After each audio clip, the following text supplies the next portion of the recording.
A koje je ovo je sad ono goruća tema Da. svugdje, mišljenje o Ozempiku?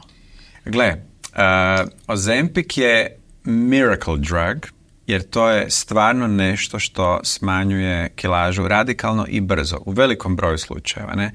Međutim, za razliku od operacije gdje mi fizički izvadimo masno tkivo van, ovdje dolazi do smanjenja masnih stanica i onog trena kada se prestane uzimati, makne se Ozempic, dolazi do jojo efekta i bum, to se vraća nazad.